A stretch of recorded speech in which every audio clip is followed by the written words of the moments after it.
This week on Solitary, Poor, Nasty, Brutish, and Short, Scott sits down with Dr. Erica Charters, a professor of global history of medicine in the Faculty of History at University of Oxford. Her research explores the intersections of war, disease, and empire, and how these factors shaped military, commercial, and imperial power. Enjoy! Erica Charters, thanks so much for coming onto the show. My pleasure.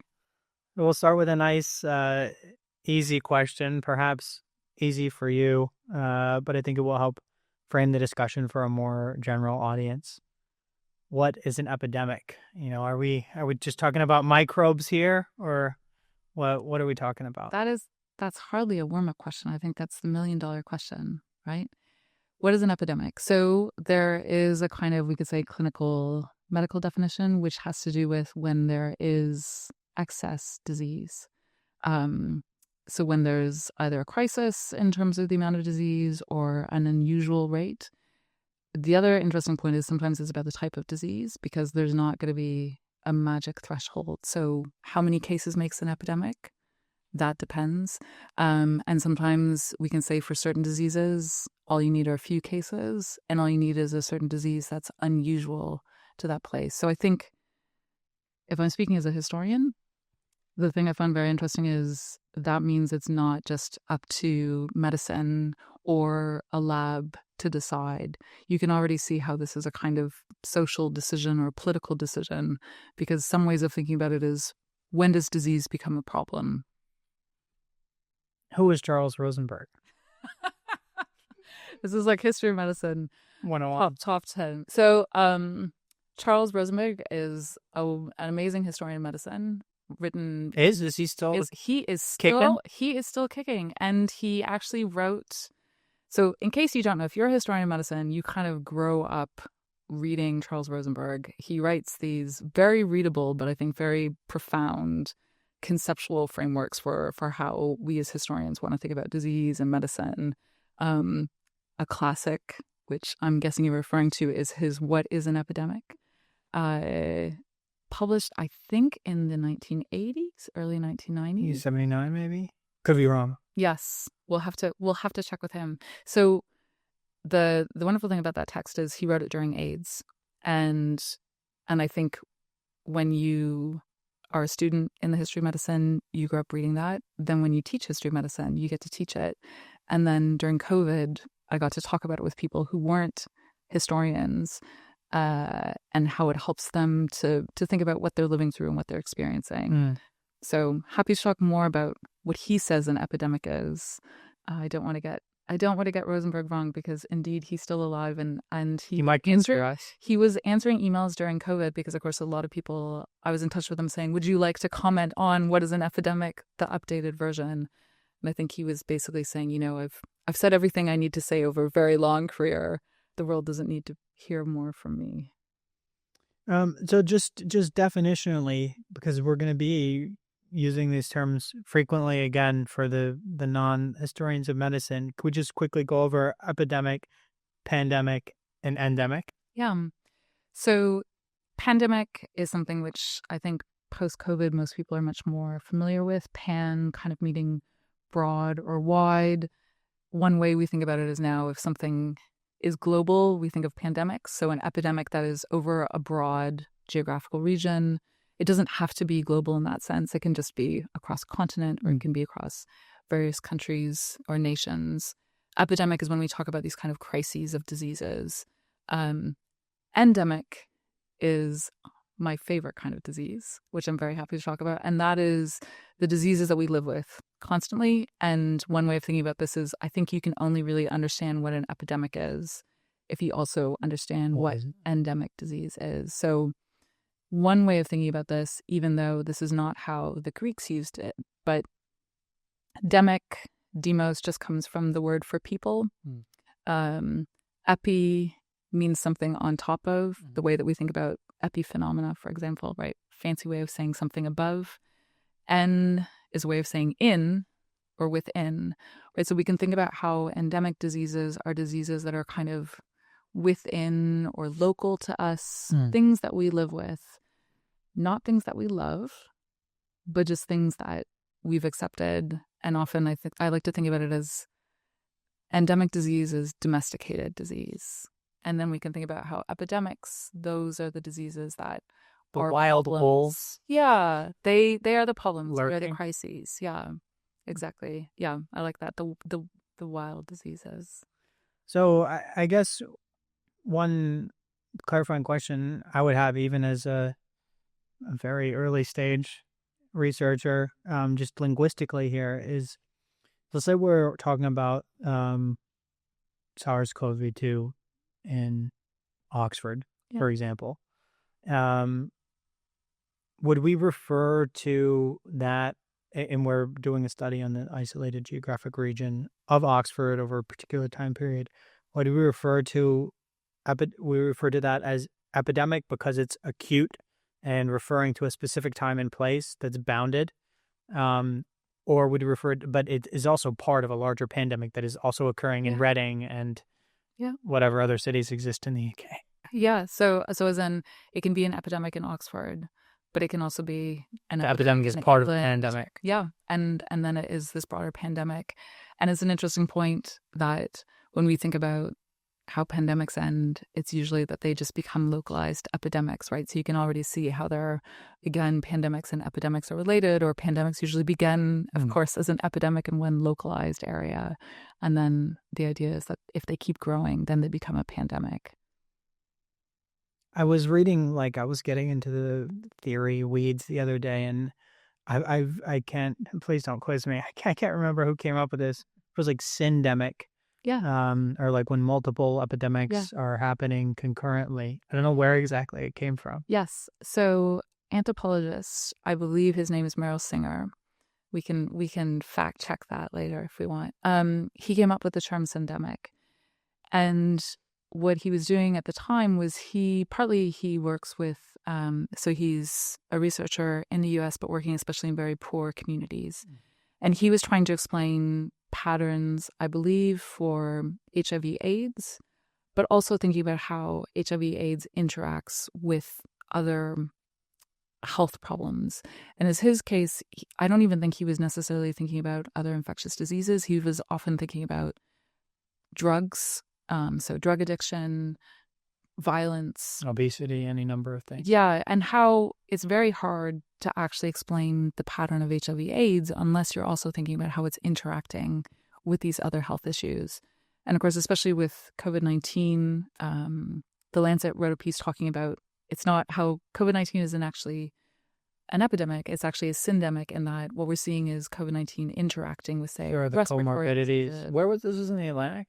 In the Lancet. In Lancet. Yeah. So, and it's a very good point that historians often study epidemics, partly because humans are fascinated by epidemics because they're crises, right? And historians are also fascinated by them. But you can see how that already kind of suggests you can just look at one disease, and it's actually, again, very unusual for it just to be one disease or one health problem or even one social crisis. Actually, what you're looking at are various problems that are interacting and engaging with each other and creating a larger crisis. I think about Rosenberg's 4-stage sort of dramaturgical model. And one thing that has repeatedly been coming into my mind is that the way COVID played out in the US, looking, 2020 to 2022, 2023, was very much not predestined. I could have seen it happening in different ways, right? So some of what I've discovered in my research is that there were sort of two phases, broadly speaking, right? You have the pre-vaccine phase. This is 2020, 2021, where the hard lockdowns, public safety, health and safety stuff tends to be coming from the American left. And then when vaccines and the American right is lockdown's bad, we would need to open up, right? And then when vaccines came, there was almost like there was also a flip in casualty rates, on how once vaccines were available, many people in urban areas who tended to be more blue on the left got vaccinated, and casualty rates went down, whereas people in more rural areas tended to be red on the right didn't get vaccinated, and there were higher casualty rates. But that's not my question. I think I'm thinking out loud. The question is more along the lines of this like predestiny. So after 9/11 in America, the hard closure, health and safety, we need to figure out what, nefarious foreign elements brought this in. That fell on the right, whereas the people on, the more left take on it was, no, we can't paint all foreigners, microbes, people as bad. And so that was an example of like the right taking like the health and safety approach and the left saying, no, we need to stay open.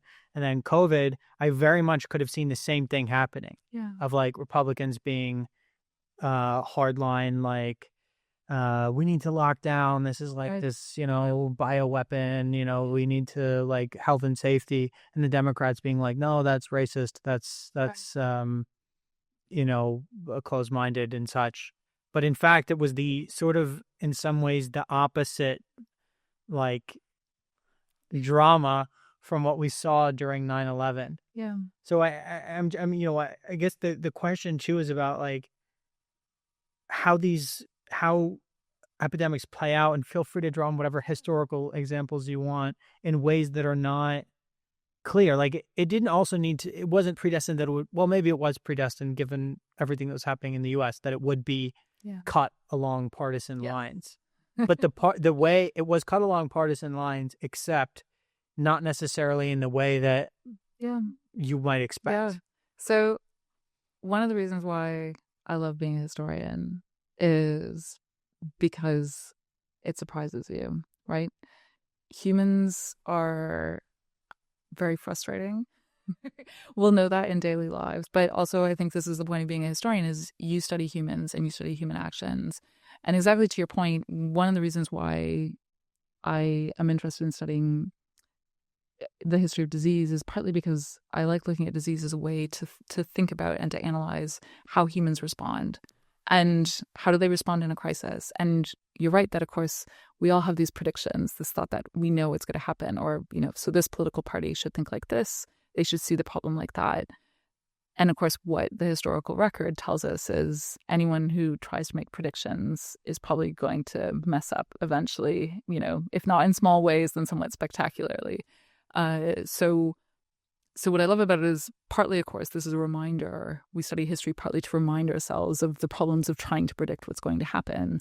But also, I think because each time you look at a crisis, such as an epidemic, you see that actually people can do all sorts of different things. And to me, that's the fun part of, you have a very tangible item. So you have the pathogen. You can talk about virulence. You can talk about morbidity and mortality. But then you have the human element of how do you actually take, say, the virulence or the morbidity rates, mortality rates, and how then do people interpret it? How does it change their lives? How do people exploit the opportunities that epidemics bring, as well as how they might interpret, the moral framework? How should they interpret this as a kind of, is it a message from someone telling them this or telling them that? So I agree with you that I think a lot of people would say I was surprised by COVID, but of course I think it's also then even more interesting to reflect on why was it that we thought we could predict what human responses to an epidemic might be. One of the things that's, I think, why historians are so drawn to Rosenberg, because you started this off thinking about his article on what is an epidemic, is I think that article is very kind of enthralling, partly because it suggests that we can compare all epidemics with each other, right? It gives us a framework, as you were saying. So there's this 4 stages. So on the one hand, I think why it's interesting for historians is it gives us a model to say, now we can compare and contrast all epidemics across time and maybe therefore also try to think about future epidemics. His other point, though, is that above all else, epidemics are these human dramas, right? That's why he says it's a dramaturgy, because what we're actually watching is human society playing out on stage. So I always think it's a really fascinating article for kind of, in some ways, disease almost is the backdrop, right? It's just what gives people a platform to then play out, whether it might be their political arguments, their religious arguments, their innermost beliefs, or maybe their debates about political authority and civil rights. And I think that's a very useful thing for historians to keep in mind, right? And it comes back to your question, what is an epidemic? Well, for Rosenberg, a lot of it is about human society. It's not, right? So it's not just the pathogens. Yeah. Without understanding American society or American politics, can you actually make sense of COVID? It depends where you are. Well, and also partly because I think, right, part of your question is also getting at, does the nature of the pathogen predict the response, right? So if it's this kind of disease or it's this kind of infection, should we then predict that this is what public health measures people will take? And again, I think Rosenberg again is reminding us of maybe it's not just about the pathogen, it's about the political sphere, right? It's about the nature of governance.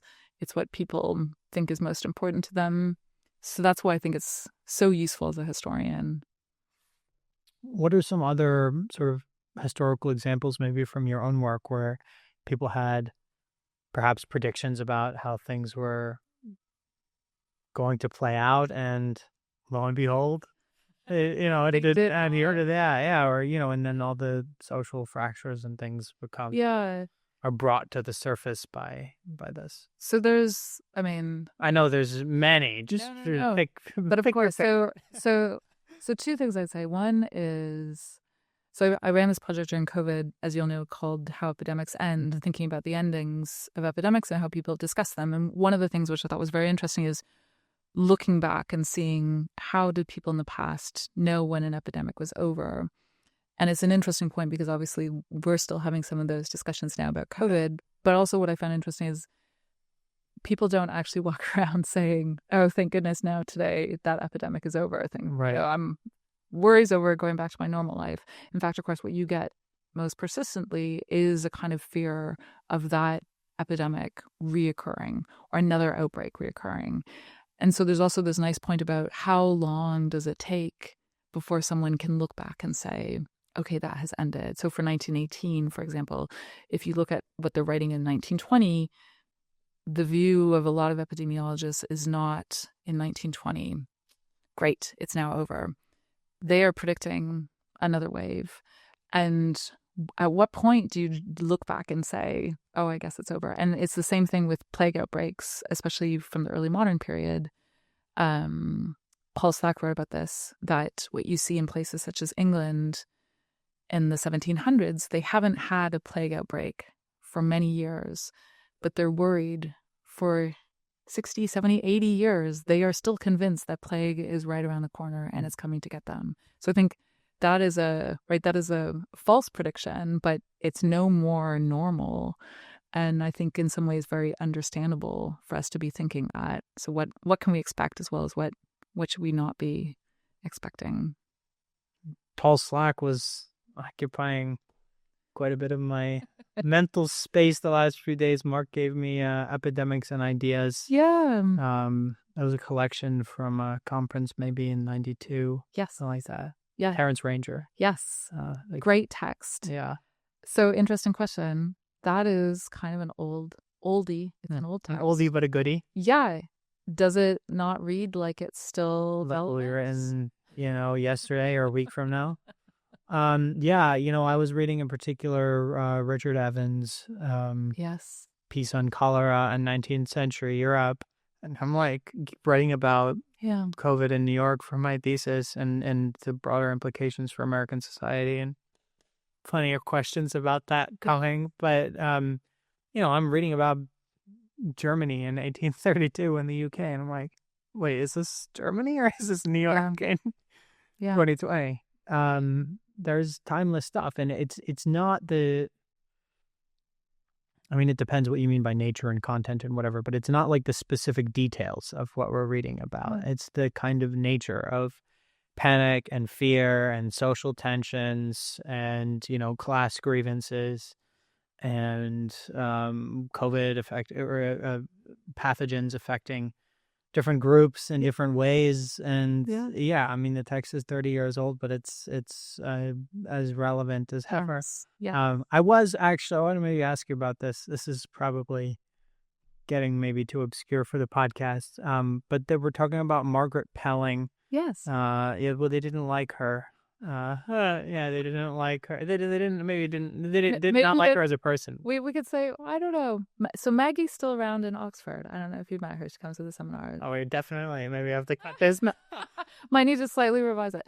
And Paul Slack and Maggie are still friends. And Paul Slack is still around. Paul wasn't. It was Richard had a problem. Margaret. It was about. You're right. It was about cholera, probably. Yeah. Well, but she said cholera wasn't a big deal. And Richard Evans said, let me tell you. Exactly. Nothing like a good, juicy historiographical debate. Yeah. Yes. And so this is a good example. So Maggie actually wrote something on this for the How Epidemics End project. And it was a lot of fun to have someone who, as she said, she worked on 19th century diseases for years and years and years, and then to write about them in this different context. She's interested in endemic disease, right? So she wrote a lot about what do most poor people concern themselves with? What are the sanitarians? What are the healthcare workers, the public health people before there's kind of formal public health? What are they worrying about? And what are actually the diseases that are affecting most people? It's these kind of lowly, often forgotten endemic diseases. And part of her point is, and we know this, for example, if we think about problems such as tuberculosis. So these are the diseases that are kind of forever with us, right? They therefore tend to be forgotten. They can be just as much of a health problem as an epidemic disease or an epidemic outbreak. Sometimes they can be even more significant statistically. Yeah. And of course, they can also interact. So again, it's a nice point about what should we look at as historians, but also if we're studying one thing and not another thing, are we kind of misunderstanding what had the most effect on society or what is the most important? All of these issues at stake.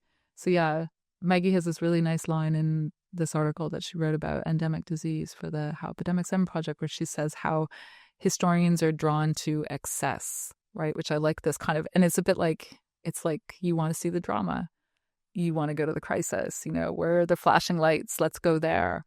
And so that's one of the reasons why I might be more on the Pelling side. I'm very interested in the endemic disease because I think, there's flashing lights over there, but there could be this massive cesspool in front of us that we're not noticing because the flashing lights are just distracting us from dealing what could be the major problem or the major crisis. Well, in defense of Evans, not that I haven't read Pelling myself, it's not that he's saying the cesspool, at least from my limited understanding, which pales in comparison, I'm sure, to your readings of Evans. He's saying, yes, there's flashing lights, but there's flashing lights because there was all this other stuff bubbling before the flash. I agree. And his history of cholera is astounding, right? And again, he's someone where he has these very nice lines in the book where he talks about, again, how he sees epidemics as, I think he calls it, it's like a flash of lightning, because what it does is it reveals the fissures in society. But so again, this nice point about it's not creating all these problems in society, but it lets you see all these problems in society. And that's why historians are so fascinated by them. Well, that's what I'm trying to do here. I mean, so, we talked before about, I mentioned sort of flippantly, and perhaps I should have saved that for this question. I was like thinking out loud, this kind of flip that happens where pre-vaccine in the U.S., it's the urban multi-generational households, which are getting sort of more severely affected. And then post-vaccines, it's, those, packed multi-generational households in like the inner city they get this shield or something to blunt. It's not a magic pill. But the vaccination rates in urban areas, particularly in New York, were like very high, right? Yeah. And then in more rural areas, they're not as high for a number of reasons. So at the beginning, the like trust in public health is among ethnic minorities, living in multi-generational households who are getting like beat up with COVID, and then there's this flip, and so they don't have a great amount of confidence in public health, and then there's this flip where you get vaccines, like you might predict, oh great, we did it with vaccines, by the way, were it was Trump's thing, it was Jared Kushner's thing, Operation Warp Speed, which is kind of curious that on the more conservative side, it depends on what you mean by conservative, on the American right, Operation Warp Speed produces these vaccines, but there's a lot of skepticism around them, right? And there's been skepticism around the vaccines before in different contexts, it's not new. But as far as public trust in public health goes, which is kind of what I'm interested in the first phase, you have the decline of trust happening in one ethnic and socioeconomic group, or a conflict, a bunch of different ones. And then post-vaccine, there's like a flip where these other people start being super skeptical of public health measures. It is interesting. Yes. Look, I will say, so I'm always curious. I don't know how good our data is on vaccine on update. targeting. Well, over the long term, also over data on what specifically? Yeah, so vaccine take up, I'm very curious about how much and as you said, I'm sure it fluctuates. And of course, it's also interesting to know because all sorts of unexpected trends came out of COVID, right? Where people thought this could increase trust in vaccination, and it looks like it's done the opposite. The same thing though with COVID rates, right? Where I think we're still unpicking the data and trying to see, for example, how the waves interacted with each other. How much do we know? Maybe it's because I'm a historian, so I'm always like, well, maybe we'll know in about 50 years, right? When we've been able to digest what I think an epidemic that I think produced a huge amount of information. But actually, even now, it's a bit difficult to figure out what's interacting with what. And I often do think this is the luxury of being a historian, is that for recent events, I can be like, I'm very curious. I think my guess is it's still being very hard to predict these trends. Like you said, I wouldn't be surprised if people change their mind. People are very responsive to what they read about, how they think things are presented. And I think your point about trust is exactly part of this. Trust is a very precarious, flighty and fickle. Yeah, but it's an interesting point about, like, again, what I would come back to is epidemics are also political. Sure. Not just in the sense of partisan politics, but partly because when people fall ill, people take it as a reflection on the weakness of leadership. And people do that partly because they will say... And of each other. Yes.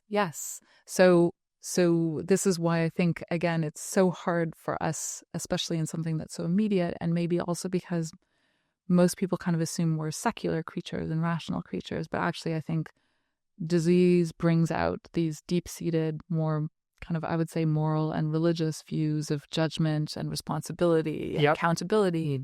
And so it's very hard then to understand and see disease patterns just as being about rates in terms of take up or, who falls ill, but also to think about what are the implications. So does someone lose trust in their local authorities because they have this experience or that experience?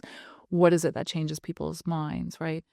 But it is quite clear that people saw COVID very often, they blame their authorities for whatever case it might be. It might be they felt they didn't prepare enough. It might be they felt their authorities were too interventionist, right? Yeah. And this is the interesting point that who should you hold responsible for what people saw as being a crisis in their life. And again, what did they think was the crisis? Did they think the crisis was the outbreak? Did they think the crisis was the vaccine mandates? Again, right, these will affect people differently. But one of the issues is then how should we interpret, or how many different varieties are there of interpreting responsibility? Who do you hold accountable for things having gone wrong? I think in some ways, right, summarizes where we are, and it'll be very interesting to see if we can make sense of those patterns. Yeah, I mean, on the American side, what sort of became clear was that Americans, I don't know if it's all North Americans or just the ones Just south in the just U.S. America. yeah, just in the middle area, have this sort of hyper individualism, and this is just baked into the cake of American psyche. It's going back to the country's founding, like rugged individualism, Horatio Alger stories, and Abe Lincoln. It's fundamental to American identity, like a deep-seated individualism.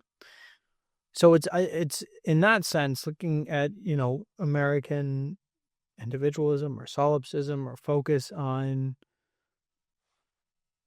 individual units being responsible for their choices.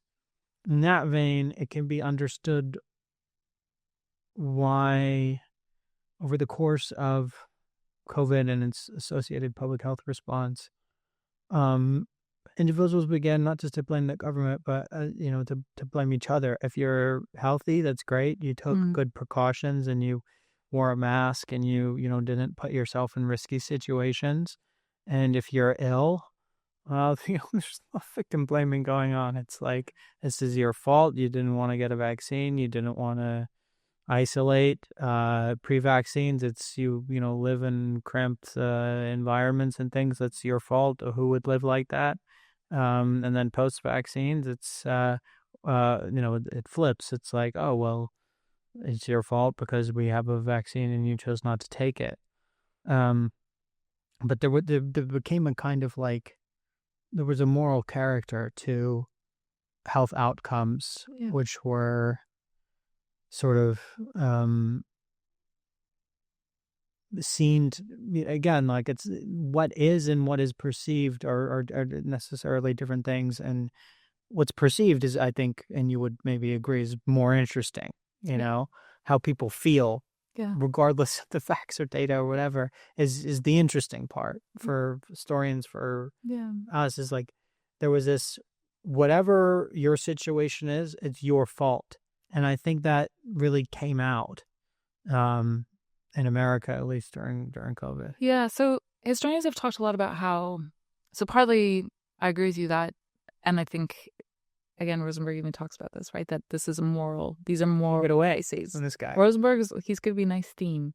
So obviously we need to see these in moral terms. And I think for much of the world, but also in history, for most of pre-modern history, people see the disease in religious terms, not surprisingly. But there's also a way in which modern public health, we know since, I think, 1950s, 1960s, 1970s, there's been an argument also that it has argued about individual responsibility, right? So how do you get people to be healthy? You talk about responsibility as well as agency.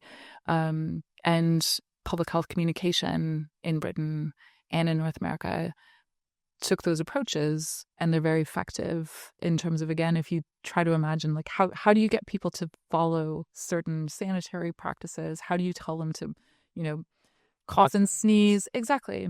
And those are in some ways age-old practices. And so I often think, as you say, what you can then see is how this plays out and how people respond to the issue of getting ill or falling sick.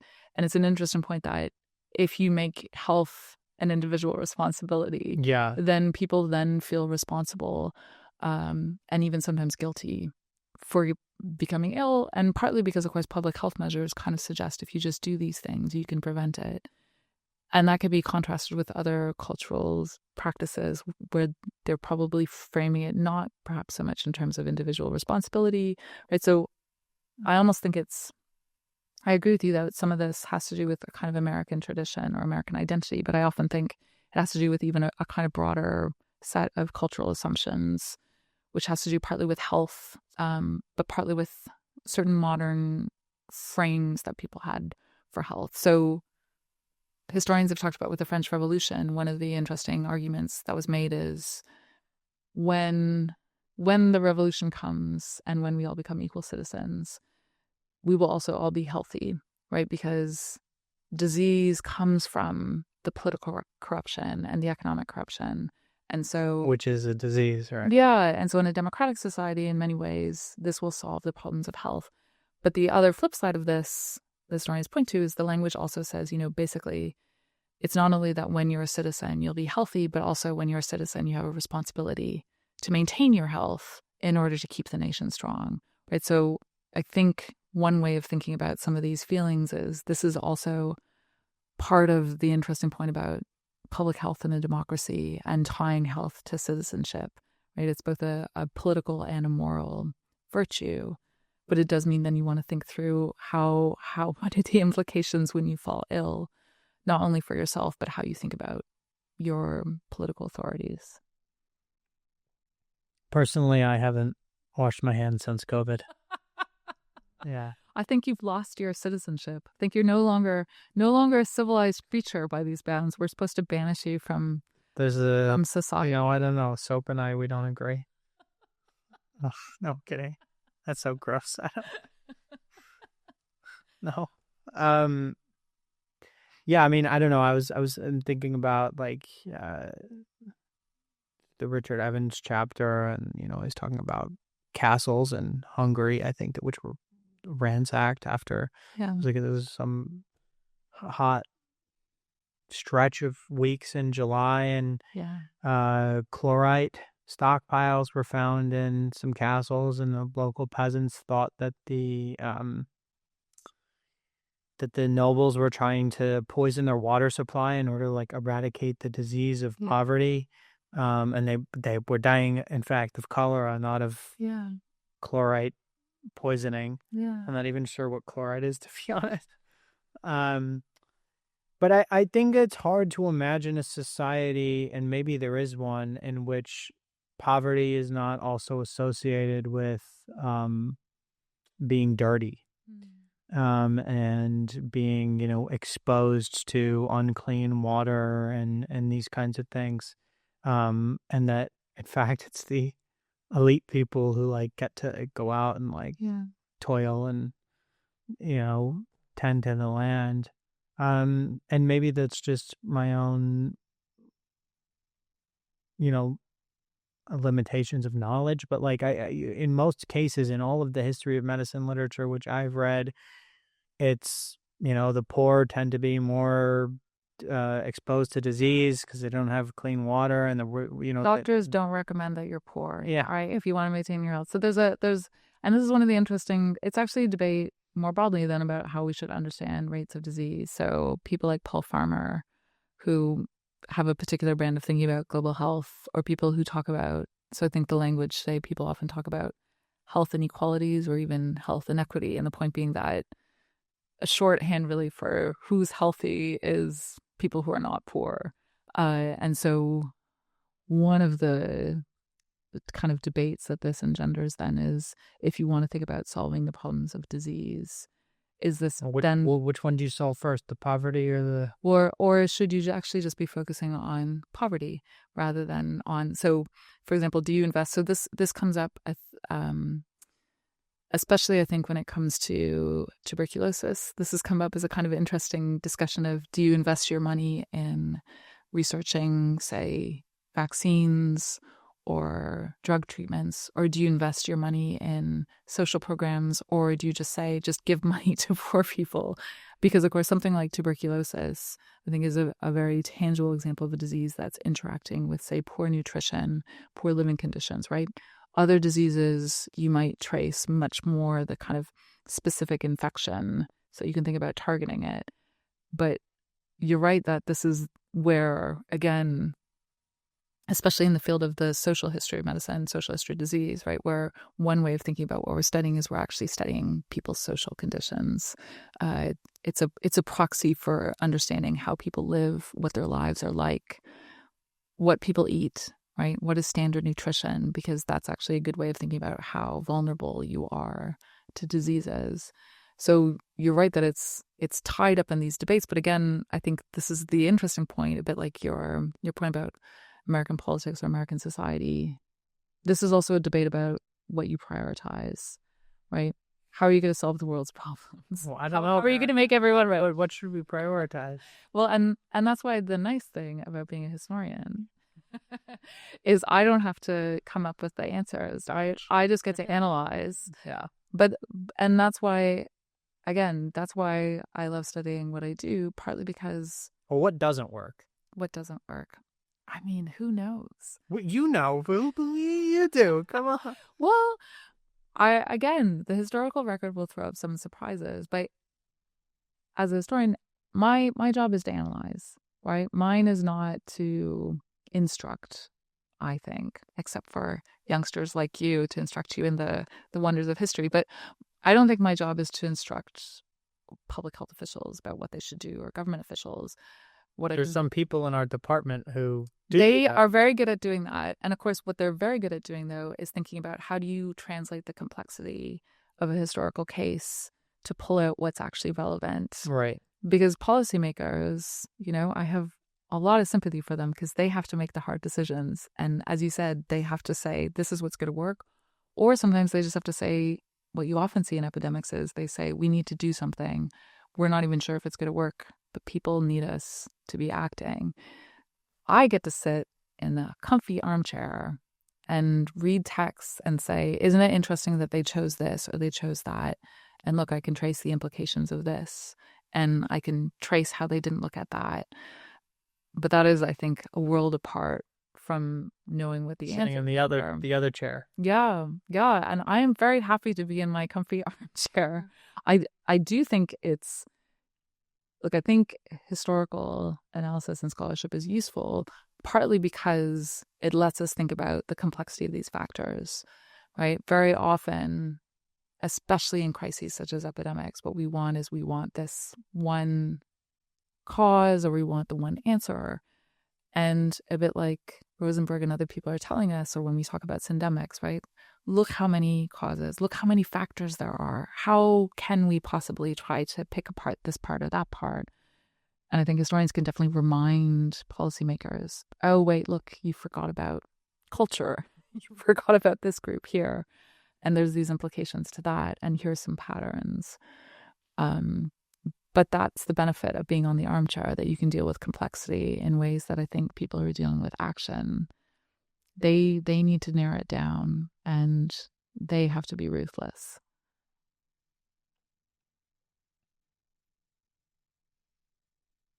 I'm going to shift gears a little bit. I mean, not much. And talk about this, perceptions. And one of the perceptions which arose during COVID in the US, it might have been the same in Canada. I remember you guys had the whole trucking situation. Yes. One of the situations which arose was globally, frankly, was grievances of young populations feeling that they were sort of getting the short end of the stick. There's this sort of enormous wealth transfer which happens during COVID. I think Amazon's revenue was around $400 billion that year, in 2020. And a curious statistic I came across was that something like 80% in the U.S. of COVID relief funds were poured into computer screens, into crypto, NFTs, online gambling, meme coins, shit coins, the GameStop and AMC thing. If and in kind of like reckless behavior, which demonstrated like a lack of trust in financial institutions, which we can talk about later. But there's this pre-existing perception, probably in this country, almost certainly in this country, young people can't afford houses.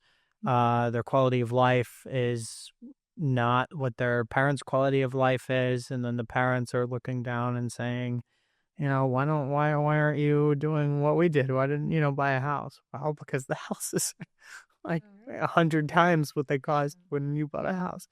And then so COVID comes, young people are on the whole,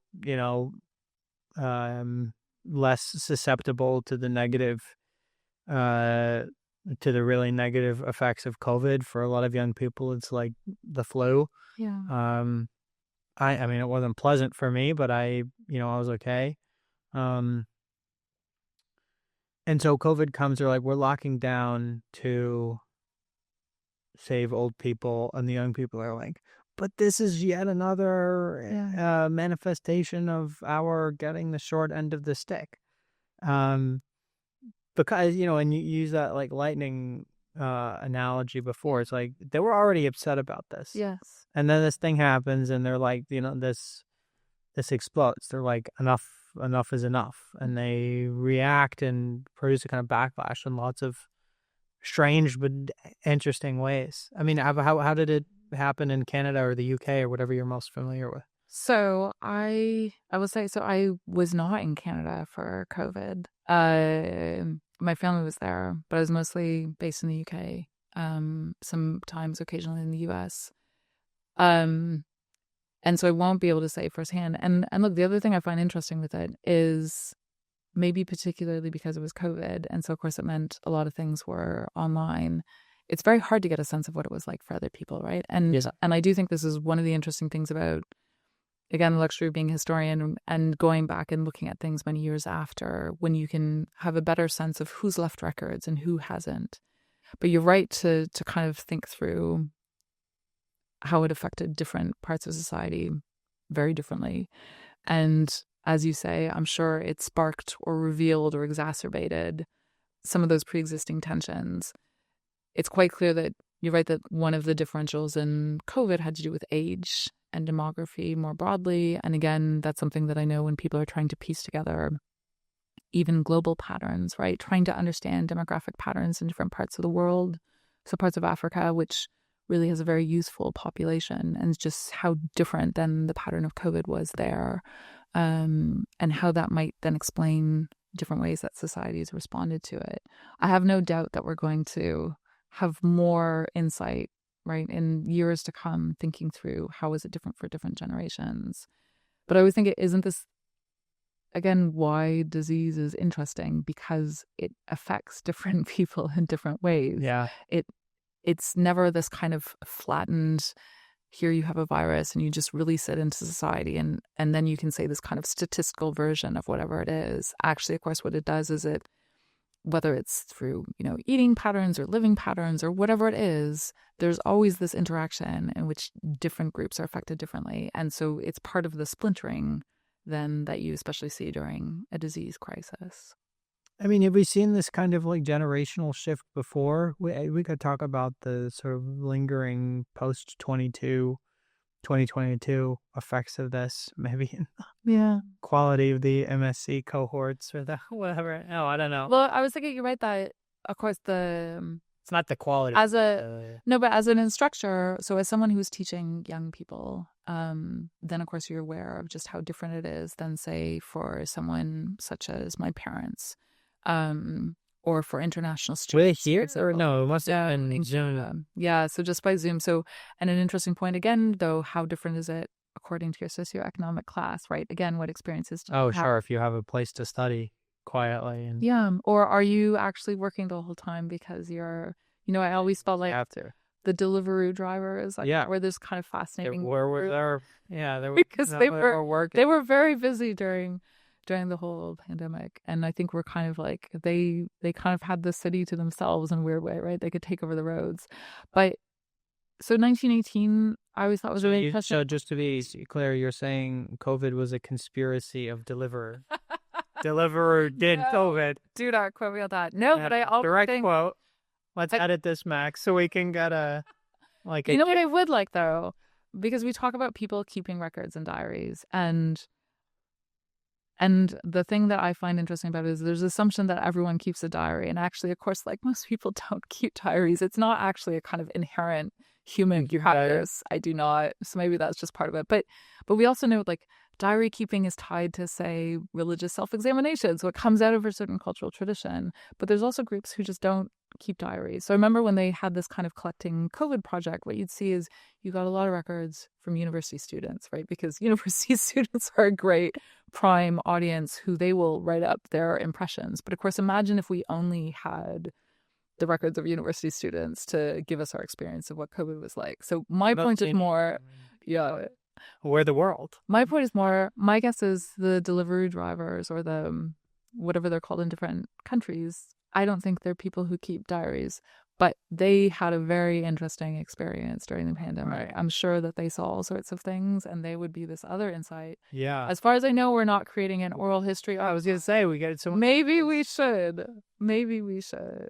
I mean, I don't know. Maybe you're a spokesperson for Uber. Drive down the delivery. Uber was of the who knows what we'd get. They have to be uncensored oral histories. So 1918 and the food pandemic, of course, was in some ways the flip side, in which what's very interesting with 1918 and the influenza pandemic was that it targeted young people. So older people, and the theory is that this is probably because there was influenza, some kind of pandemic earlier, that therefore the older generation, yes. And so I always think the influenza pandemics, again, if you can do all the tracing, what you're seeing is that interweaving. That's interesting. Yeah, but so it's a younger person's disease in 1918, which is of course also why I think people were particularly horrified by seeing young people die of this disease. Wait, so everyone just like gets slaughtered in World War I, like mechanized, horrible slaughter, like mustard gas and everything, and then they come home and then they get slaughtered by. It was not a great time to be taken around. I mean, Scott, come on, many times in history, it's not a great time. Or it's a great time if you live through it, I guess we should say. You got to be... My grandma was born in one of them. She's no longer with us. Perhaps the map will tell you she was born in 1916. Yeah. So, yeah, I mean, okay, so wait, so the boys come back in 1918, right? Yeah. Or 1918. I think America lost 25% of its young male populations. And then how deadly was influenza? So influenza was more deadly than the war. What? Like on the whole? Yeah. Oh man. God. Man. Where have you been? Well, so you you get out from the trenches. I'm almost certain. I mean, first off, as someone who works on disease and war, before the 20th century, diseases always kills far more soldiers. I know, but the 19th century, there was a lot of conflict. There was all these revolutions. So you're right that a revolution happened. The First World War is remarkable, and partly, especially from some of the wars early in the 20th century, where for the first time, because of better hygiene, sanitation. My colleague Mark Harrison will definitely be able to fill you in on this. He's the real expert on this, but definitely because of sanitation, because of course you don't have antibiotics in the First World War. So there's for the first time you have, I think for Western wars, you have fewer soldiers dying from disease than from combat. So that is a kind of success story. But the rates of people who died from influenza are amazing. And part of the other issues not bad, amazing. Oh, as in like astounding. Sorry, I should say is kind of shocking. Yeah. And we don't know full rates still, partly because there weren't firm records, and so it's a true pandemic, and that it really does go all over the world, and it's very hard to keep track of the data. So, again, in terms of and I know I thought it was interesting. People were kind of trying to think about, can we think about COVID as another 1918? And there's so many differences at the same time, but I do think people kind of borrowed the language of the waves and whatnot in terms of interpreting it. But it's also it was a very different disease, and partly because, again, it was young people who were more vulnerable than the elderly. It actually, of course, had a different pattern to it, and probably therefore was received very differently or interpreted very differently. So let's think 20th century Western developed world diseases. Obviously, AIDS comes to mind in the 70s. That is ravaging young, old. That's sort of indiscriminate. I know Cullen, I think, wrote about AIDS. Samuel Cullen. Maybe. Yeah, Samuel Cohn. Cullen, I don't know. Yeah. C-O-H-N. But when we're thinking about like malaria, we were reading about like Fred Soper and all that. Yeah. That's not developed. Like I'm thinking, is there precedent in the 20th century in the developed Western world for something that comes and hits different demographics differently? Because AIDS seems pan bad. Yes, not good for anyone. But of course, we could think about how, again, when it started out, it was a disease that was associated with, groups that were deemed socially problematic. Yeah. Right? So targets homosexual communities, or appears to target those communities, appears to target drug users, and so on. And this is why with Singer's Syndemics, he's particularly looking at kind of what he sees as being the kind of poor underclass who are not just dealing with one problem, they're dealing with all these other problems. So you're right that on the one hand, HIV/AIDS seems to affect everyone, but I think that's how it looks many years after the initial outbreak. Right, but at the beginning, sure. There's also, to your broader point, and I think this is why... It's a question, not a point. Oh, yeah. Sorry. So thinking about other diseases, so people have talked about a transition in diseases. So when we go from dealing with infectious diseases to dealing with more chronic diseases. And indeed, I think there was a lot of optimism. There's a lot of optimism in general. I feel like in the 1950s that there's this transition in which we have gone from worrying about infectious diseases, worrying about nutrition, to actually in some ways now we're slowly conquering our infectious diseases. And this is where Rosenberg says, I think part of the shock of HIV/AIDS is that there's an infectious disease, not just that it's a new one that people didn't know about, but it's also one that seems to be targeting people in the West, right? That is the kind of shock that people have, that even... TB hit people in the West? TB hit people in the West. But of course, and again, you could say HIV/AIDS is interacting with tuberculosis. But of course, there's more treatments available. What do you mean? So in the 20th century. Oh, that you would get both and then you'd be really not in a good situation? So as you all know, HIV/AIDS, part of the way that it's interacting is ruining your immune system. So again... But I thought TB end of 19th century kind of... Oh, Scott, tuberculosis never goes away. It is still around.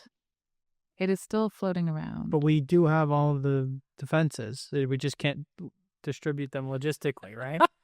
Well, this is where we get into the real... This is about a... Yeah. This would be why... Let's stick to the point we're making. This is going to be a separate... We're going to go off. Podcast. Well, we could say that this is part of the interesting point. So tuberculosis, you're right, that people talk about...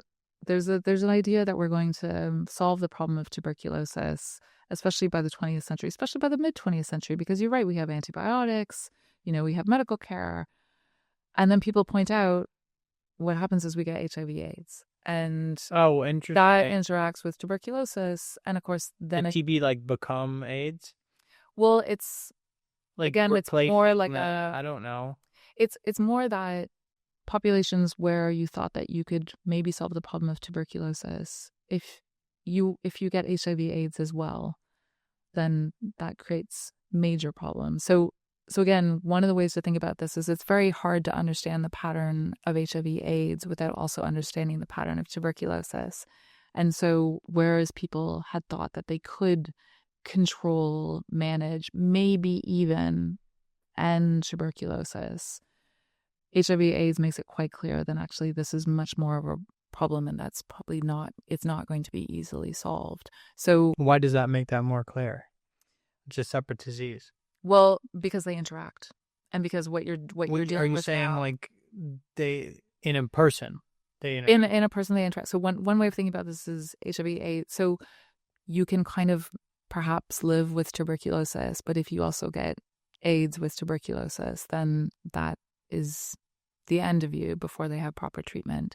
So sometimes what you're tracking with HIV/AIDS isn't just AIDS. What you're tracking is tuberculosis rates. So HIV/AIDS makes the rates of tuberculosis more apparent. But if that makes sense. Human immunodeficiency syndrome will also do you in eventually. It will, but it's usually slower and it's a right. It is. I'm not an epidemiologist, so I feel like this is partly right again the to the qualification. But what HIV/AIDS does is makes you very susceptible to other diseases because, of course, as you say, it's about your immune system, right? So, and not an epidemiologist either, as you say. Come on, having a whole discussion about disease. But look, this comes back to my big point, right? Which I want to make, which is about endemic disease. Yeah.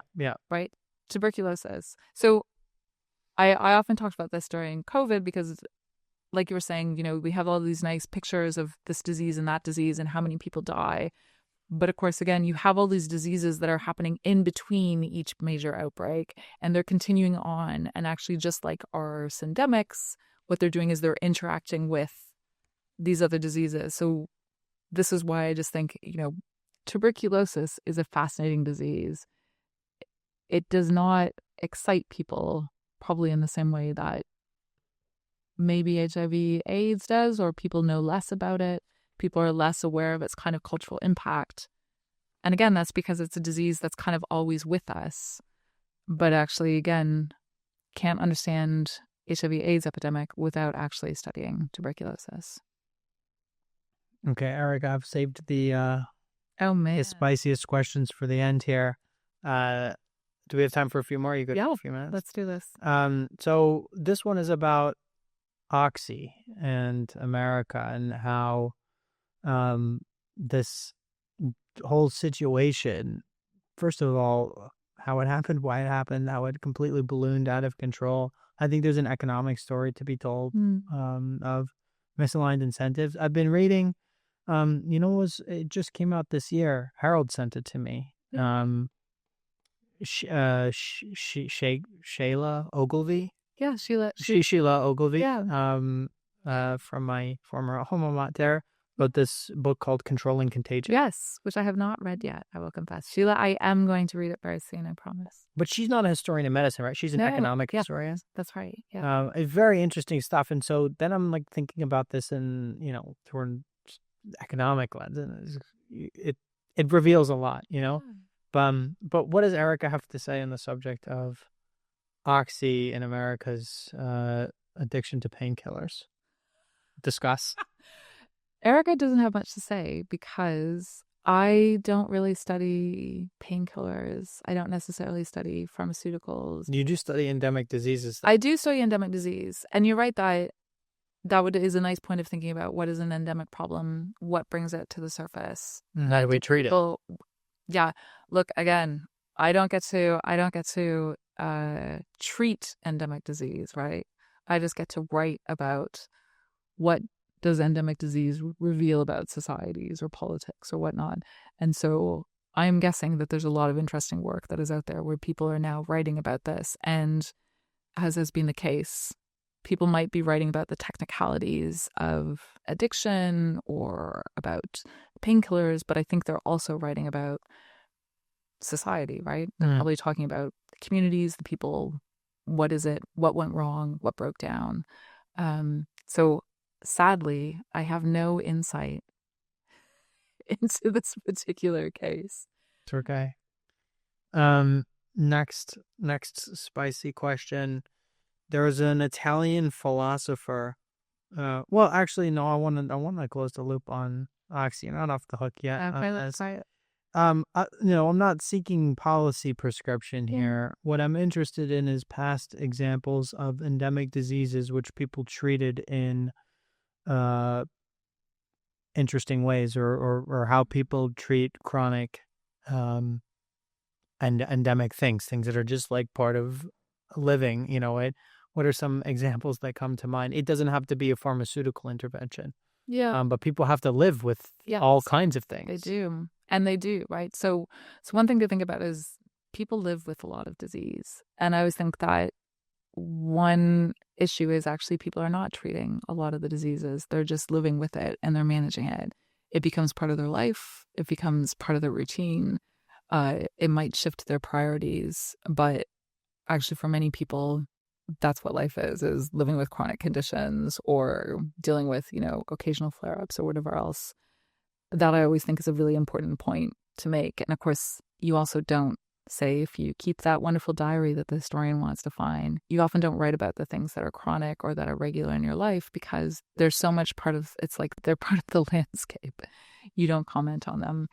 So most fundamentally, I think it's worth noting that many people are not treating, they're just living with. And we should think about what that means to be living with. And the other part is that a lot of so my main period of research is the 1700s, the 18th century. And what most people are using to managing, and to improve their health is to get proper food. And for us today, food is not a medicine. It's not something pharmaceutical companies supply. But actually, for most of the past, food it's not quite a luxury, but it's something along those lines, right? Having having a regular supply of food, having a variety of food, having food that will actually, ensure you don't have scurvy or that you don't have other infections or that you're not vulnerable to infections like, say, typhus. That's unusual. So I'm very interested in how very basic things such as a regular diet, even rest, because again, much of the population in the past is doing hard labor. So if you get to take 2 days of bed rest, that's a kind of luxury medical treatment.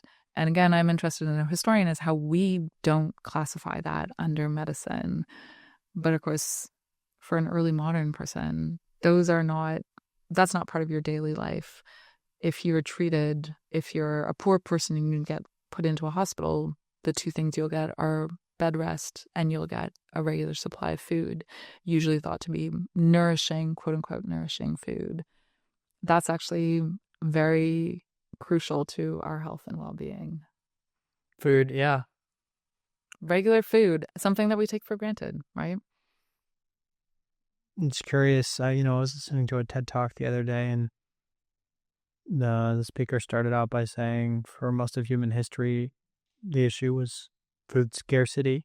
Yeah. And now the issue is, at least in a lot of places, food abundance. Yes. The problem is that people are eating too much. Yes. Yeah. That we have too much. Yep. They have too much information. Yeah. They have too much food. Yeah. It's like the problems of abundance. Yes. Which are not to be, discounted. There's this John Craigie is sort of like a folk singer, like an indie folk singer, and there's a line from one of his songs where he said, "They call them first world problems, but they'll still break your heart." It is true. It is not to belittle the problems, but it is true that abundance is also its own kind of problem, isn't it? So yeah. Okay. Last couple of let's do it. Spicy ones here. Ghost peppers. There's this Italian philosopher. I forget his first name. His last name is Gambin. Yeah. Niccolo maybe, or Italo. Yeah, and it doesn't matter. Well, it probably matters to him. but yeah. So he wrote a couple of books. He wrote one called Homo Sacra, which is about scapegoating, and one was called State of Exception. Yeah. State of Exception is about post 9/11 America, and the argument, if we could condense it to a couple sentences, is basically that during and after the global war on terror and the associated, you could say, public health response, policy response to 9/11, there was a kind of state of emergency, right, where the normal rule of law was suspended, the Patriot Act is passed, there's massive surveillance, which is happening. It's still happening. And Gambin's argument was that the state of exception tends to become the norm, or at least in post 9/11 America, that the aforementioned suspensions and the sort of what should be a bounded and temporally unique response, acute response to an acute situation actually just sort of quietly becomes the norm. And that the global war on terror has many afterlives. The same could be said of pandemic management, perhaps COVID management. What does the post-COVID world look like? It could be, again, seemingly trite things like the fact that we all use Zoom now, or Teams if you're in Oxford. Doesn't work. But I'm curious if you're familiar with Agamben's work, and if whether you are or not, if you think that there's something that if applying that to pandemics might bear fruit. Yeah, it reminds me of a lot of the work that's been done by historians thinking about how we approach disease, especially post-Second World War, but also therefore the context of the Cold War. Like who particularly? So that's asking for selfish reasons. Yeah. So I was going to say, someone who will know much more about this than me is Mark my Harrison. wonderful colleague and your wonderful supervisor, Mark Harrison. So people talk about surveillance, right? And part of that is thinking about how, especially in the 1950s, 1960s, 1970s, what many nation states are thinking about is what they need to be watching, right? Because there is a potential nuclear war or chemical war, whatever it might be.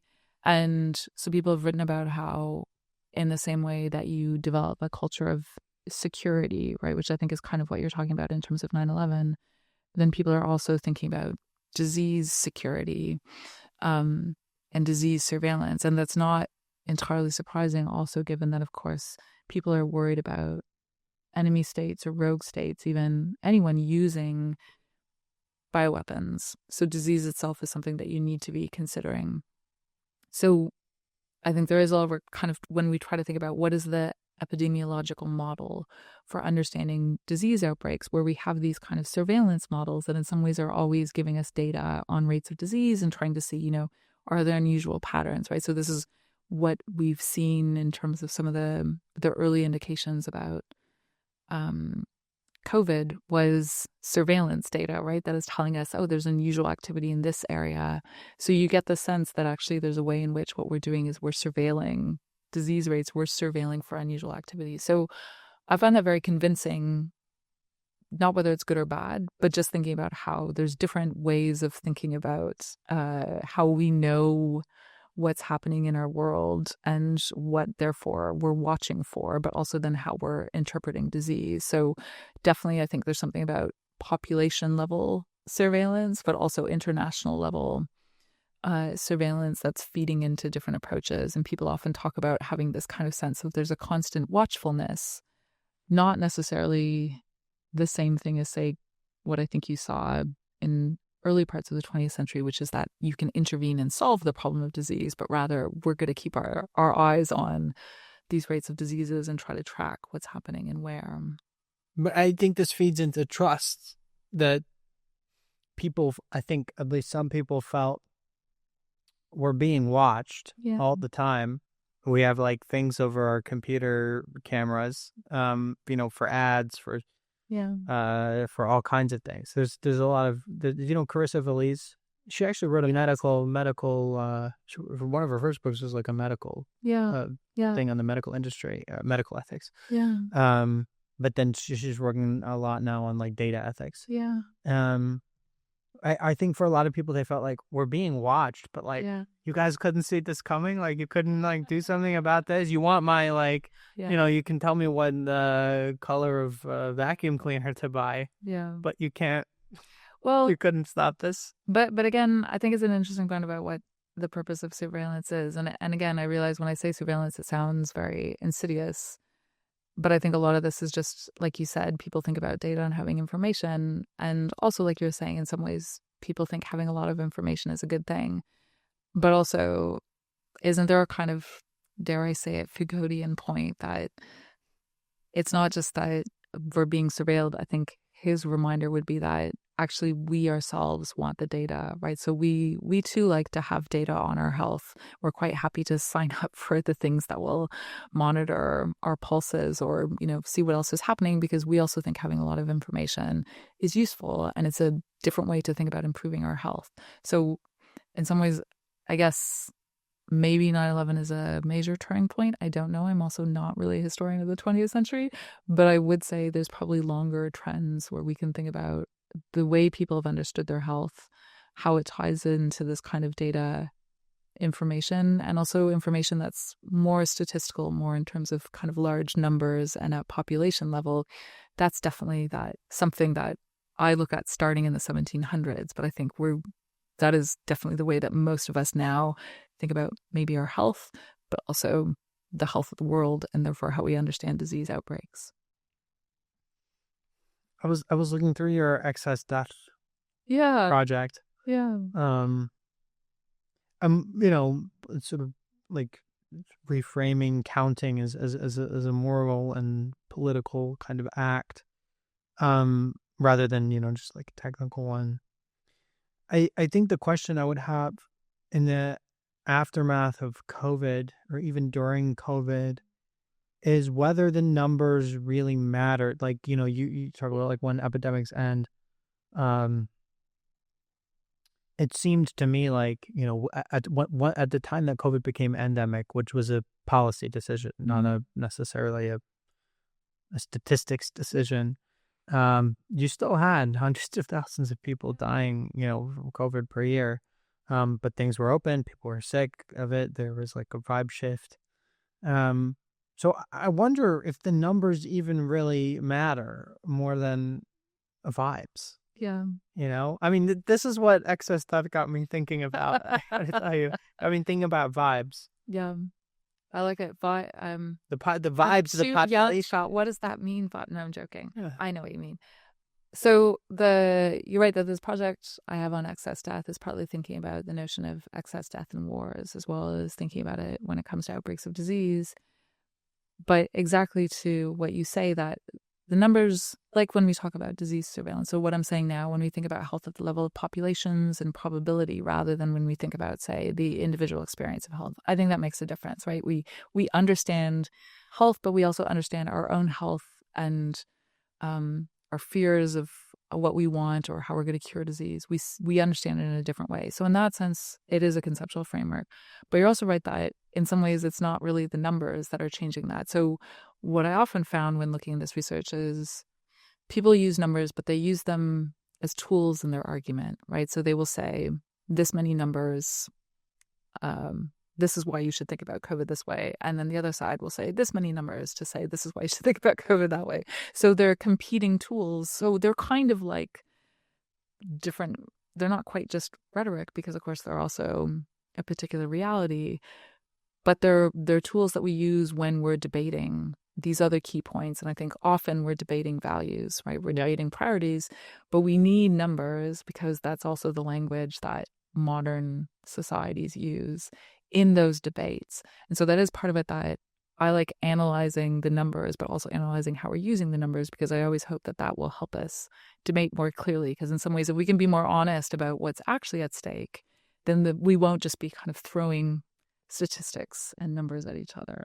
Yeah, about the numbers, like I think the numbers. I guess the other point. So I agree with you that it's right. So it's this funny thing about saying the numbers matter, but the numbers don't matter. I guess the point is, do the numbers change anyone's mind? That's my question. Yeah, that and I think you're right that in some ways the numbers don't change people's minds because their minds have been made up by values or principles or other priorities in their lives.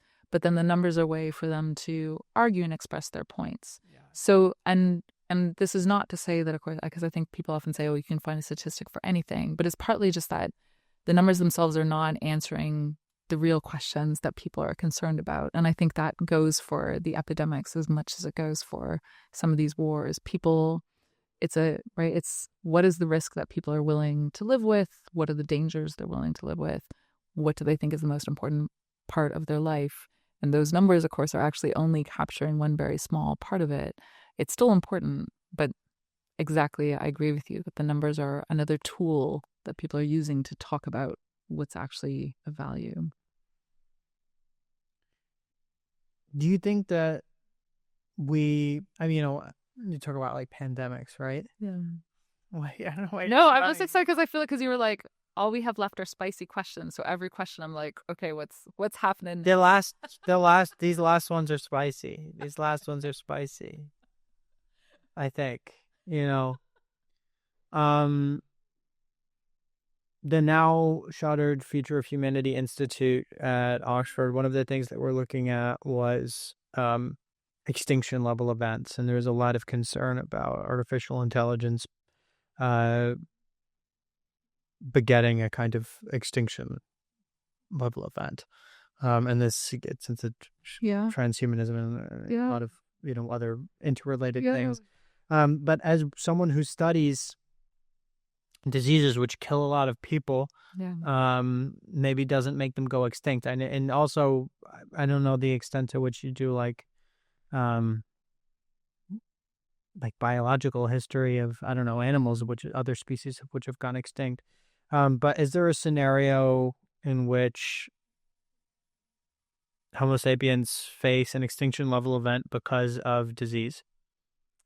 There always could be, right? Isn't this the point of being a historian, that I can say, look, the historical record gives us many obvious. Have we ever gotten anywhere close to something that was totally unmanageable and out of control? So, I mean, all these things are bad. Cholera, malaria, typhus. But we could think about how there's definitely been groups and societies that have died out partly through disease. So the Americas is a good example, right? So early. But again, what's interesting is the detailed historical analysis reminds us that it wasn't just disease. It's usually disease in conjunction with a number of other forces. So it's usually military activity, political disruption, disruption of people's agricultural or, basic patterns that they have for, say, eating. So it's not just the disease. It's usually disease is either hitting a society that's already weakened, whether that be like physically weakened, like biologically weakened because, say, their eating patterns have been disrupted, or they've been weakened because their political leadership has gone. And this is something that usually takes place over a number of years. So again, I think most people imagine disease, just like with epidemics, as kind of like one bang and then it's over. Actually, what we're thinking about is how disease is always interacting with all of these other factors. And this is where humans have options to make choices to do this or to do that. It's very hard to predict in advance whether those choices will be the ones that will benefit them the most. But this is why I think it's, I don't think there's these historical scenarios where what you have is simply the introduction of a pathogen and then you can predict what's going to happen. What usually we're looking at is a kind of a pathogen is introduced, then can we think about what steps humans take in response, as well as what those other conditions might be, whether they're ecological or otherwise. It might already be among us. I think this is how a film started, isn't it? It's just like people sitting. Yeah. Right. Yeah. Cut to scene. Directed by Mark and Erica. Yeah, they were trying to drum up interest in the History of Science master's program. Yes, right. Wait, what have we unleashed? No, I don't know. There's also crazy stuff about like we're living in a simulation. Someone would just unplug us. Yeah, I have no historical insight on that, Scott, I have to say. I don't know. I've seen The Matrix. It's possible. Not very historical. Okay, last two. Maybe these will satiate your spice appetite. You don't seem phased. I'm not phased so far. Let's give me your worst. Well, this was about scapegoating. Reading in the Slack and Ranger about scapegoating. I think about Rene Girard, who I think, to the detriment of historians, is ignored mostly in historical literature. He's a great. Are you familiar with? No, I'm another historian who's completely ignorant. You can have. I won't subject you to an armchair lecture, but he has this whole thing about scapegoating, right? And there was a lot of scapegoating, of different groups. Anthony Fauci became a kind of a head on a pike. There's a lot of anti-Asian violence in the U.S. There was a lot of stigma against unvaccinated people. There was what was sort of pre-existing. There was like general uh, uh, backlash against elites, I suppose, which is typical of all left. Yeah, yeah. In India, there was this sort of like COVID jihad I was reading about, or who was? I think it was the woman at Princeton, Ogilvy, was writing about this. Where there was thoughts that COVID was like introduced into the community by particular groups, and that they needed to be punished because of this. So pandemics and scapegoating. Yeah. That's the question. Comment. Yeah. Comment. Yeah, someone did that in a seminar once. It was awful. Such a woman gave a great speech, and this guy then raised his hand and he gave his own speech, and she was like, "What's the question?" And he was like, "Please comment." So I hope I'm not just my done thoughts and with responses. So your friend Samuel Cohn, who you mentioned before, has a book. I forget, the subtitle is it's about pandemics, and I think he talks about it in terms of compassion and hate. So again, he traces partly. Oh yeah. Thinking, look, and it's an interesting point. What do we mean by hate? Yeah, but I think he runs through a lot of pandemics and epidemics to think about where this comes from. I think it's interesting that he didn't just focus on the scapegoating or the hate or the blame. He also highlights how these crises can bring out, what are impressive accounts of compassion or people working together, sometimes sacrificing their own safety, right? So there's the way in which I think he balances out the point that in times of crisis, humans can respond in various ways. Obviously, this comes back to your broader point about disease being as much having all these moral overtones or a moral framework. And I think a lot of this is that when something bad happens, you would like to be able to hold something or someone responsible or accountable. I'm sure it's human nature to do so. And especially if there's a crisis that has enveloped your society, why wouldn't you want to think about what's happening? And I often think what's very fascinating, we wrote a bit about this in the How Epidemics End project, is in the end stage, and this is what Rosenberg also starts off by saying, is in the end stage, part of that end process is writing accounts of the crisis in which you ascribe blame to some groups and praise to others, right? So you single out who you think is a hero, who you think made a difference, but who you also think was the person who was to blame. Now, those accounts, as historians will know, aren't necessarily accurate in the sense of whether or not those people were actually responsible for good or for bad, but they're therefore very insightful, partly because, again, they let us see what were the prejudices that people have, what were the things that they were already upset about, or what was it that brought out their frustration. So these are all ways of thinking about how, right, when we talk about an epidemic, like I think this is Rosenberg trying to get us to think through this, what we're doing is we're taking a period of much chaos and crisis, and then we're trying to fit it into a human framework of a narrative where we're trying to understand what happens and we're trying to make sense of it. And when we make sense of things, we often tell stories, and stories have heroes and they have villains.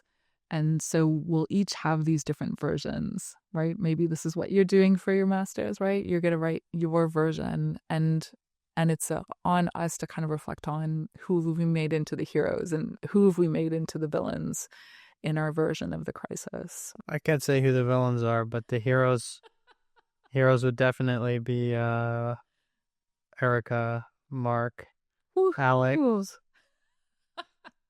Keep going. That's great. That's great.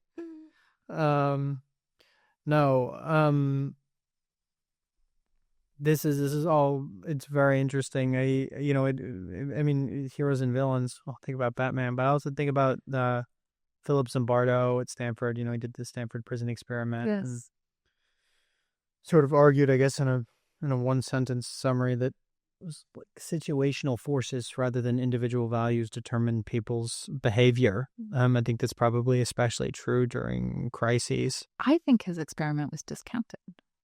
I could be wrong. I mean, historians and know that the outcomes were not as dramatic as people take the experiment to be, which I thought was, then what do we do about that insight into human nature? I don't know. Putting that out there for a fact check. We can do a little research after. Well, let's just think about pandemics for a second. Putting Zimbardo aside, Steven Pinker talks about pluralistic ignorance, where you could have a example of a society that collectively takes on values or policy prescriptions or whatever that none of the individual adherents actually believe in. Yeah. But everyone else thinks that, that this is okay. Is the king is naked kind of thing. During pandemics, do we see this kind of thing where situational forces override individual values? I say no because I'm a humanities scholar. So I think you're right that I think if you're a sociologist, you might focus on what you call situational forces. Sociology is in the humanities. What do you mean by that? What do you mean I'm in the humanities? I'm in the humanities. So this is very crude generalization, but it's one of the things that... You don't like to psychologize your historical subjects? No, I don't. So I think there's a difference often between the social sciences and the humanities. Not that one is better than the other, although obviously everyone should become a historian and read history, but that they have different ways of thinking about human behavior and human activity. And often, and partly this is because of all the work that I've done kind of thinking about medical humanities. And so what do the humanities bring to understanding medical topics? And very often I think humanities as scholarship, what we do is we actually think about humans both in terms of broad culture and society, but also in the particular. And I think historians have this interesting point where we talk a lot about this thing called agency, right? So we write histories where we say we need to ascribe our historical actors with agency. That is, we look to see that they made decisions. We don't actually think that they just are kind of this kind of unmoving mass. It's not that we always think that they made the right decisions. In fact, very often, like with these stories of villains or whatnot, we can talk about people making the wrong decisions. That, I think, is less of interest to us than noting that humans have made those decisions, rather than assuming that those decisions are made for them or that they don't have the kind of insight or the ability to go about their lives and decide how they're actually going to act out on it. And I think this is particularly important when it comes to doing the history of epidemics. Historians are very keen to avoid what they call biological determinism, but I think it's also in some ways to avoid what we might call, kind of social determinism or cultural determinism. That is the assumption that just because one thing happens, everyone necessarily follows and does this other thing. Right. So it comes back to kind of what I was saying at the outset, which is one of the reasons I love history is because humans are so frustrating because they're so unpredictable. So exactly when you think you know how something's going to happen, or you think, oh, come on, all of these factors are in place, this is what they do. And then what you get are the stories of the individuals who don't do what you're expecting or develop new ways or new responses. So as much as I understand that society and culture, and of course, disease pathogens are these amazingly powerful forces, I think I remain this kind of optimist about human activity, and partly because I feel like so much of what I study is humans making decisions, whether for good or bad. Either way, that's what makes them so fascinating. Okay, Erica, favorite pandemic? No. Yeah, favorite pandemic to study, favorite book and favorite movie. Okay. First off, it's not gonna happen because you can ask my husband. I don't know much about movies, so I'm movies off the table, no use there. Favorite book is a tricky one because I feel like we're talking about epidemics, pandemics. Then I need to talk about history. You know what? He could do anything. Yeah, but see, I highly recommend. No, I won't color your response. Don't feel. No. I was going to say highly recommend Paul Slack, Plague in Tudor Stuart England, Page Turner. No, but seriously, in terms of kind of foundational texts for thinking about the history of disease, that's one that I came to as a grad student, really shaped me, and exactly to the way that he thinks about the interactions between humans and disease and public health. So I'm going to say I don't have a favorite pandemic. Can't pick your Partly favorite child. because because I want us to think about endemic disease, right? So I want us to think about the mundane diseases that we overlook. I think that's my plea, is to not be distracted by the flashy ones, right? And partly because I think if we want insight into how people live their lives, don't forget those domesticated, those chronic, sad, but just as important endemic diseases. Erica Charters, thank you so much for coming on the show. You're welcome.